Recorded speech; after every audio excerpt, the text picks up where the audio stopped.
Olá, seja bem-vindo ao BRQ Connect. Aqui no nosso videocast a gente fala com executivos que conhecem aqui do universo da evolução tecnológica, falando daquilo que importa para você. Eu sou Silvio Andrade, eu sou vice-presidente de Digital Transformation e sou um dos 2.500 feras da BRQ. Hoje a gente vai falar aqui sobre o tema sobre os pilares tecnológicos operacionais na era da generativa. E eu estou aqui com o Rodrigo Dantas, ele é diretor de tecnologia do Itaú e também é diretor setorial do Comitê de Tecnologia e Inovação da Febrabantec. O Dantas, a gente está falando muito que nesse contexto todo dos últimos 3 anos, a área de tecnologia, a tecnologia sim, tem tomado um destaque diferente dentro das instituições financeiras. E agora, com essa nova era, isso tem ficado cada vez mais evidente. Olhando para essa mudança, o que você destaca de essencial que tem mudado e como a gente falava de TI alguns anos atrás e o que representa a TI dentro hoje das instituições financeiras? Tá legal. Bom, primeiramente, obrigado pelo convite. Oi para todo mundo. De fato, a gente vive uma nova tendência tecnológica dentro do mercado financeiro, talvez não só dentro do mercado financeiro, mas acho que em todos os mercados. Verdade. O advento da AI, né, da inteligência artificial, ela já é uma coisa que não é nova. A gente já vem lidando com ela há alguns anos e de repente surge a IA generativa que traz uma capacidade de inteligência e processamento e desenvolvimento muito maior do que a gente até então tinha visto. Quando a gente traz isso para o mercado financeiro, para os bancos, a gente vê ali uma enorme oportunidade de conseguir fazer o que talvez a gente sempre tenha tentado há muito tempo, que é como eu conhecer mais o meu cliente, como conseguir oferecer de forma mais personalizada possível e atender a necessidade do nosso cliente. A gente até sempre teve capacidade de processamento, a gente sempre teve muita tecnologia embarcada, mas agora, de certa forma, a gente consegue individualmente tratar com o cliente como ele precisa e como ele deseja ser tratado e ter as suas necessidades atendidas. Então, a hora que a gente consegue processar uma quantidade muito grande de dados, não adianta eu falar em AI sem ter uma base de dados muito bem montada, a gente consegue, através de processos até mesmo conversacionais e de troca com o cliente, entender o que ele precisa. E aí a gente consegue ajustar os nossos produtos e fazer uma oferta melhor ainda dos nossos produtos para os nossos clientes. Isso quando a gente fala do uso da AI para fora, para os nossos clientes. E quando a gente olha para dentro, a gente também tem uma série de oportunidades. Quer dizer, a gente está acostumado a tratar o mercado financeiro é um mercado muito avesso ao risco. A gente tem um cuidado, uma preocupação muito grande com a questão do risco, mas muito às vezes pelo desconhecimento, ou muito às vezes por não ter total conhecimento das possibilidades que podem acontecer. Quando a gente traz a AI para dentro dos processos, ela te traz uma assertividade na identificação de riscos e também te ajuda a resolver problemas de formas diferentes que até então a gente achava que não seria possível. Com isso a gente consegue mitigar risco, a gente consegue ousar mais, a gente consegue ter mais tempo para experimentar coisas e, de certa forma, a gente consegue simplificar os nossos processos, tornando eles mais ágeis, mais eficientes e mais assertivos do ponto de vista do dia a dia, né? Da maneira de trabalhar que a gente tem dentro, por exemplo, de tecnologia. Não só limitado à tecnologia, mas pega muito operações, atendimento, até a capacidade de produtar. Mas quando a gente olha especificamente para a tecnologia, que é o nosso mundo aqui, isso traz uma eficiência, isso traz qualidade, isso traz uma possibilidade de pensar e desenvolver coisas novas que a gente talvez não ousava fazer, até com receio muito grande de não dar certo. Agora, o uso da AI, com o uso de dados cada vez mais, a chance de não dar certo ela continua existindo, mas com uma capacidade analítica de entender as possibilidades muito maior do que a gente tinha até então. Bacana. Eu vou querer falar um pouco sobre essa camada ali, né? Eu acho que a gente aprendeu muito com o setor financeiro a falar de canais digitais e a evolução, até pelo volume que isso representa, né? Mas você estava falando um pouco aqui desse olhar para dentro também. Quando a gente vê, né, não sozinha, mas é como você falou, né? A IA generativa começa a abrir novas estradas que ela sozinha não resolve. mas ela permite agora enxergar novas raias de exploração interna. Olhando para o tema seja de eficiência ou de remodelar essa estrutura do setor financeiro, você acha que a gente vive ou viveremos essa revolução do back-office, esse olhar para dentro, agora com novas possibilidades, novas camadas de eficiência? Como é que você tem olhado para essa, não só a IA generativa, mas tudo que tem nos trazido de novidade até aqui, a tecnologia? A gente chega nesse ponto, talvez, de falar que a gente parte agora para uma revolução no back-office? Eu acredito que sim. E por quê? A gente passa a ter processos mais eficientes na origem. Então, significa que eu vou ter menos chance de errar, Uhum. né, com uma capacidade muito maior de processamento. Então, muita coisa que a gente às vezes tem que tratar manualmente é porque deu alguma coisa errada na origem. Ou porque eu não tive capacidade de processar aquela situação. Isso quando a gente pensa em talvez alguns produtos mais tailor-made. Então a gente precisa de uma ação manual ou de uma ação que gere uma revisita ao que foi feito. Uhum. Quando a gente coloca a IA nesse processo, primeiro, a gente passa a ter uma capacidade maior de processamento, então fica menos coisas a serem feitas de forma manual. Muito bom. A gente, na teoria, deveria saber usar AI para a gente errar menos. Uhum. E, por consequência, precisar menos ainda de um back-office, ou pessoas, ou processos, até por mais que sejam automatizados, de consertar algo que deu errado. Porque, na teoria, eu deveria ter capacidade de encontrar o erro antes dele acontecer, ou se ele acontecer, automaticamente eu reverter. Então, a gente começa a gerar menos demanda para um back-office, por exemplo. Uhum. E mesmo quando a gente olha o back-office, quando a gente hoje tem falado muito dos agentes, a gente sabe que algumas das atividades que hoje são realizadas manualmente, ou até mesmo processualmente através de robôs, ou as automações que a gente vem trabalhando há tantos anos, né, buscando eficiência, os agentes eles vão além. Né? Então, conceitualmente, eu uso AI para fazer algo que o robô faria precisando de um input, só que de forma autônoma. Então a gente passa a ter os agentes trabalhando, é quase que se eu tivesse, né, um back-office de agentes, Uhum. né, sendo gerenciado ainda por pessoas, sendo pensado por pessoas. Aqui eu não estou colocando o ponto de que a gente não vai ter pessoas e só vai ter agentes trabalhando. Não, mas a gente vai ter muita coisa que os agentes autônomos vão conseguir fazer de forma mais eficiente, de forma mais rápida e, teoricamente, com um trabalho muito menor do que a gente tem hoje. Uhum. Perfeito. E nisso que você estava falando, né, de melhorar o processo, quer dizer, eu tenho um caminho desenhado de como aquilo deveria acontecer, eu tenho os desvios e hoje eu tenho um back-office para tratar isso de forma automatizada, mas ele pode ganhar uma nova camada de eficiência com essa tecnologia.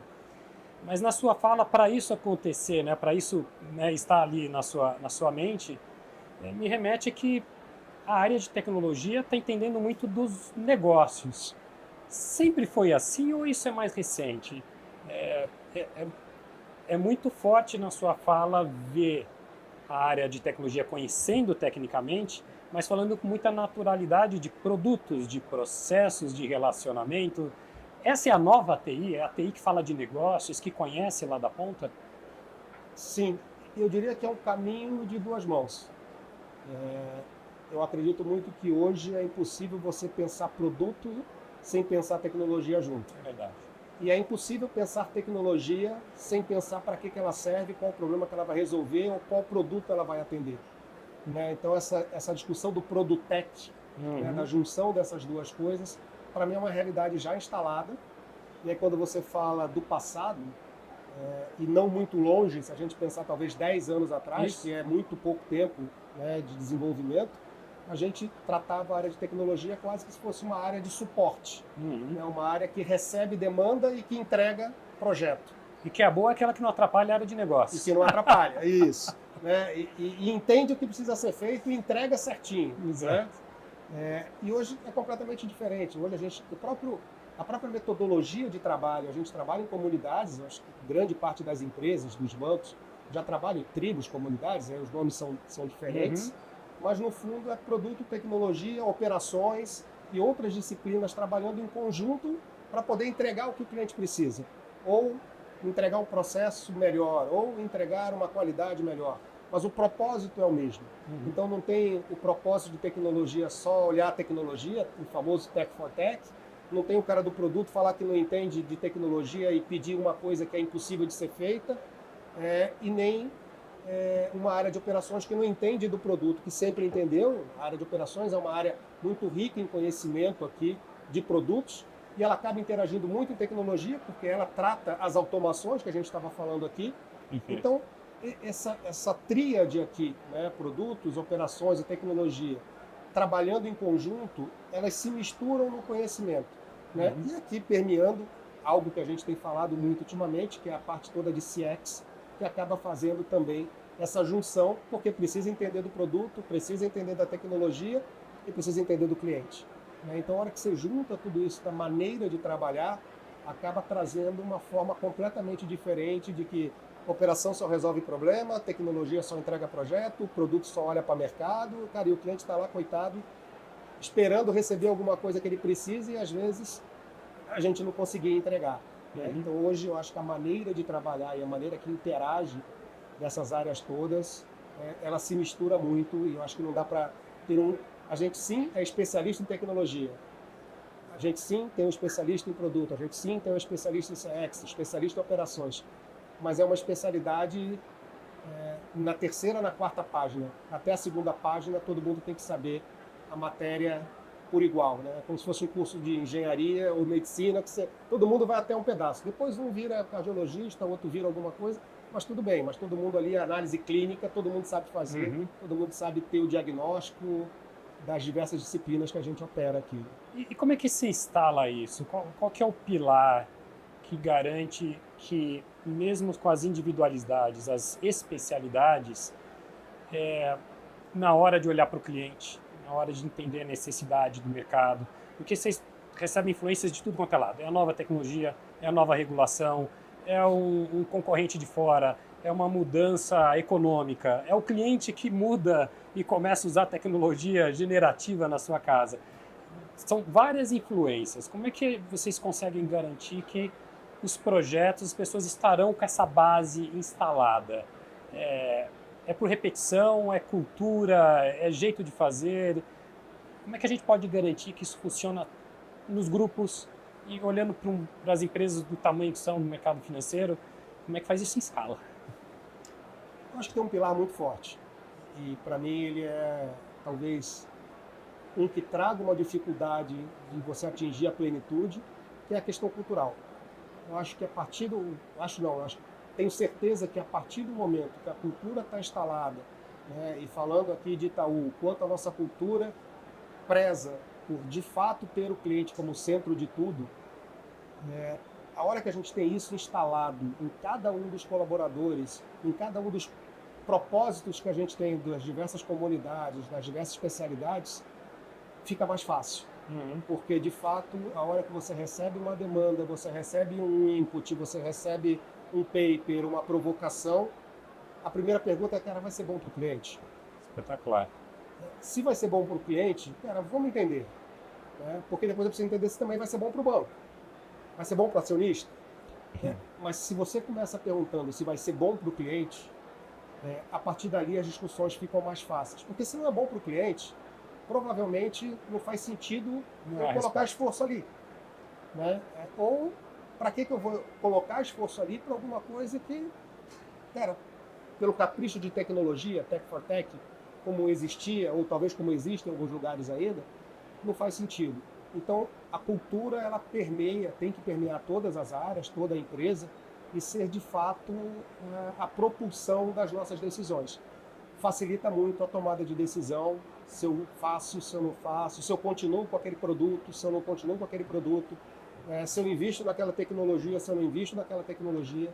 Então, ajuda demais. Acho que o primeiro grande passo aqui é a cultura. Especificamente, nós estamos passando por um processo de transformação cultural já há algum tempo, mas a gente já vê essa cultura ajudar em muita tomada de decisão que a gente tem no banco. Já vira um padrão de comportamento, né? O cliente no centro de fato, e tudo que chega é aquela tranquilidade que as perguntas serão feitas para levar para esse caminho, né? E quando a gente fala ali dessa parte da experiência que você falou, né, de pensar no cliente, o cliente também vem mudando, né, que está cada vez mais diverso, mais tecnológico, e hoje até mais experimentado, né? Eu vejo pessoas que têm muitos anos de relacionamento com o seu banco de origem, mantém esse relacionamento, mas não deixaram de experimentar algumas outras produtos em outras casas e ver como isso se comporta, né? É, e algumas questões que ainda não avançaram, como o Open Finance, que talvez para o público ainda não chegou num ponto de uso. O que você entende que falta para o consumidor entender melhor a sua relação com a sua instituição?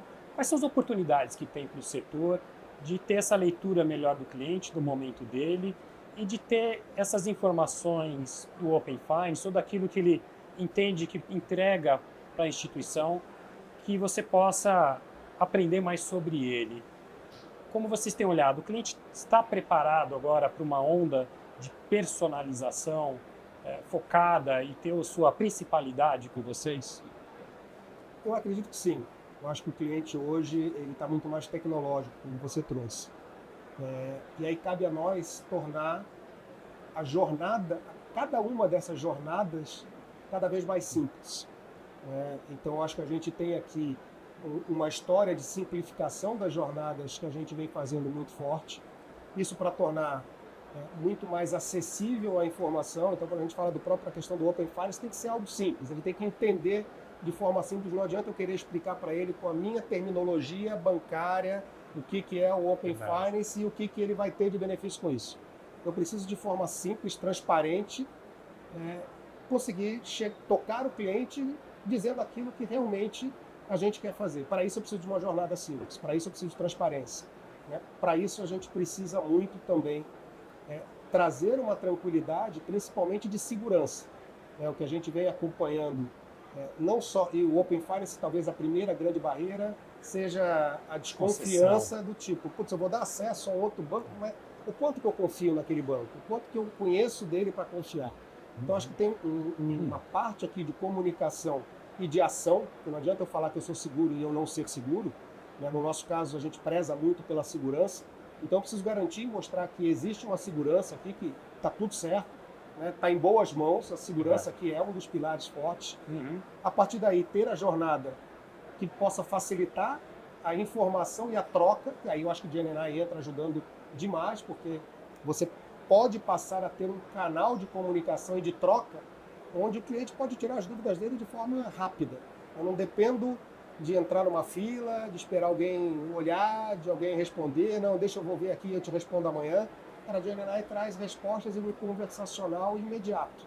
Então eu consigo tirar as dúvidas, eu consigo sanar os problemas, eu consigo dar jornada mais simples, eu consigo trazer segurança. E hoje, quando a gente olha as novas gerações, pode parecer engraçado, mas as novas gerações não têm muito tempo para tratar de produtos bancários, para tratar de banking. Cara, eu quero resolver o problema. Mas, se puder, eu não preciso nem entrar. Quer dizer, acho que a nossa geração já não vai numa agência há muito tempo. Normalmente você vai numa agência porque você precisa resolver alguma coisa que não conseguiu resolver de forma remota. Mas mesmo assim ainda são raras interações. Para essa geração, não sabe nem o que é uma agência. Porque nunca teve necessidade de ir a uma agência. Porque não quer perder tempo em ir a uma agência. Porque não quer perder tempo em resolver um problema relacionado a dinheiro, a banco, ou a pagamentos. Então a gente precisa ser muito simples. A gente precisa conseguir trazer essa rapidez, essa simplicidade, essa segurança nas soluções de assuntos financeiros para o cliente dessa geração que está chegando. E o nosso desafio, ele vem ao longo do tempo sendo talvez, começou mais difícil, porque a gente tinha todo um legado a ser transformado, seja ele de plataforma, seja ele de jornada, e a cultura. Quando você sai de uma cultura inicialmente voltada para o produto, eu quero vender o meu produto. E aí você tem 10 produtos querendo atingir o cliente para cada um vender o seu. A cultura diz o contrário. O que a gente vive hoje é o que o cliente precisa. A partir do que ele precisa, eu, banco, tenho que descobrir qual é o melhor produto a ser oferecido.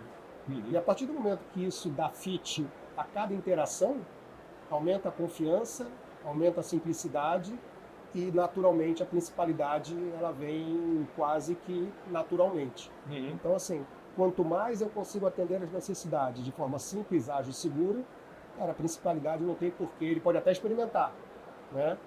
Mas eu estou sempre voltando ali, né? Você pode adorar estrogonofe e comer outra coisa, experimentar outras coisas, mas, cara, vira e mexe, você vai querer ficar aqui no estrogonofe. Né? Exato. Então, Bacana. acho que essa principalidade ela vem muito, muito com isso, e o desafio da inovação é sempre presente.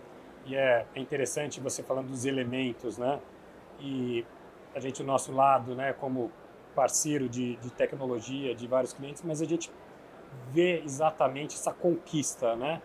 A transformação estrutural, técnica, para modernizar e permitir que tudo isso que a gente vê agora de novos produtos, né? Ou você poder fazer um pagamento pelo WhatsApp, cofrinhos, e você vê essa eclosão agora de resultado de uma cultura que vem sendo trabalhada há muito tempo, de uma estrutura que vem ali, não é um trabalho fácil modernizar tudo isso, né? E essa visão sistematizada, né? Pelo menos quando eu olho de fora, eu vejo que isso está corporativo, essa preocupação de entender a jornada, entender onde o cliente está, qual que é a melhor experiência que eu posso entregar hoje e levar, né? E a gente vê esse conjunto pronto. E os resultados, acho que todo mundo vê aí do avanço que vocês têm no mercado. Eu só queria, a gente está chegando perto do fim, mas eu queria explorar uma coisa com você mais do seu lado de relação do comitê com a Febraban, né? Eu não sei exatamente qual é, que é a sua pauta dentro do comitê, mas evento como a da Febraban, de tanta gente do setor que investe pesado em tecnologia, que estão ali no mesmo segmento, tem mudado a demanda que o próprio setor tem do próprio evento? Vocês sentem que momento, né, a Febraban Tech traz de provocação que vocês escutam dos próprios que congregam ali toda a parte da Febraban? Então, o desafio de um evento como esse é a gente conseguir trazer aquilo que está sendo mais discutido, mais utilizado e quais são as propensões de utilização que a gente pode ter para as diversas tecnologias. E conseguir trazer, né, para aqui, para a discussão, desde o cliente, que todos nós somos clientes de algum banco, a conseguir olhar como cliente do que eu posso usufruir de benefícios para mim. Então a gente acaba vendo uma série de soluções, uma série de processos que são possíveis de acontecer, e aí como cliente a gente se coloca no papel de caramba, por que não? E também de conseguir juntar e apresentar, né, empresas e pessoas que têm a capacidade de fazer acontecer aquela tecnologia com empresas e pessoas que precisam se utilizar daquela tecnologia. De trazer provocações para o setor. E, né, eu acho que a Febraban Tech ela já deixou de ser um evento somente para bancos. Verdade. Né? A gente vê pessoas de vários outros setores bebendo da tecnologia que a gente acaba compartilhando aqui. Por quê? Porque os outros mercados também bebem de tecnologias que o mercado financeiro se utiliza há muito tempo. O mercado financeiro, já há alguns anos, ele representa um avanço, uma inovação em tecnologia muito grande, proporcionalmente a outros mercados, inclusive mundialmente falando. Né? A gente até colocou hoje no painel que a gente estava de tecnologias emergentes, o quanto que quando a gente vai lá fora conversar com uma série de outras empresas, inclusive Big Techs da vida e empresas de outros setores, o quanto que a gente tem tecnologias embarcadas nas nossas soluções que estão tão ou mais avançadas do que a gente consegue ver lá fora. Então a gente o mercado financeiro brasileiro acaba sendo uma referência em tecnologia para o mundo e para outros mercados.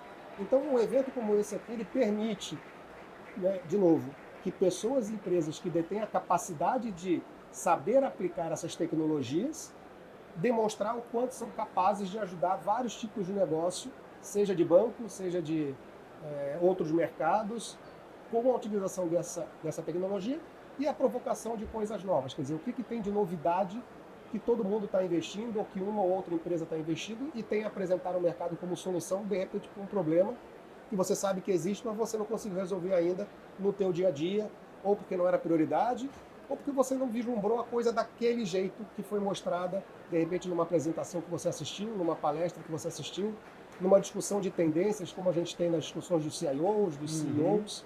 Então, isso acaba gerando uma reflexão e insights que você sai daqui e fala assim, putz, peraí, deixa eu pensar diferente nisso aqui. Deixa eu conversar com o fulano que eu entendi lá que dá para fazer diferente, ou que tem uma solução que pode talvez ser mais eficiente para mim, ou...